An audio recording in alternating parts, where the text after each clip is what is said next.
XG. Today marks the anniversary of the enactment of the Indian Gaming Regulatory Act of 1988, also known as IGRA.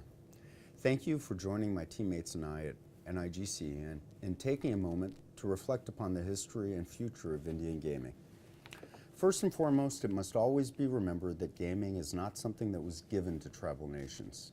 Instead, the right to game flowed from the inherent sovereignty of tribal nations and existed before congressional action. The sovereign authority of tribal nations to regulate gaming activities on their lands was firmly acknowledged in the watershed Supreme Court case, California versus Cabazon of Mission Indians. IGRA was passed on the heels of Cabazon and created a statutory framework for the regulation of Indian gaming. IGRA, like the Cabazon case, recognized that numerous tribes had already been conducting gaming on Indian lands as a means of generating governmental revenue.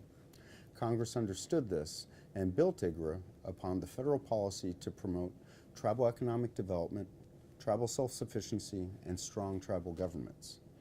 IGRA created the NIGC to serve as the federal regulatory body mandated to implement IGRA, but importantly, it maintained tribes as the primary regulators of their gaming activities and developed safeguards to ensure that tribes remained the primary beneficiaries of their operations.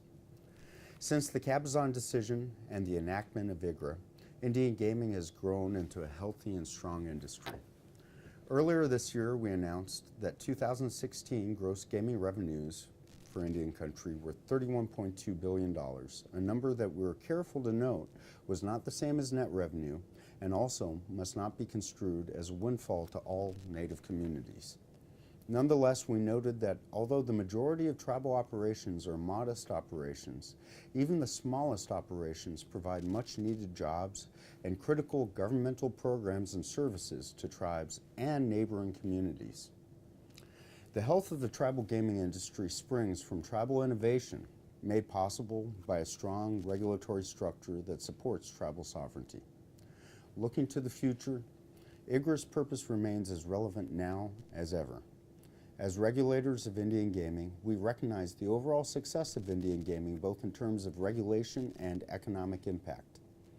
We also note that success is due in large part to IGRA's acknowledgement of tribes as primary regulators and primary beneficiaries of their operations, and the recognition of foundational federal Indian policy principles.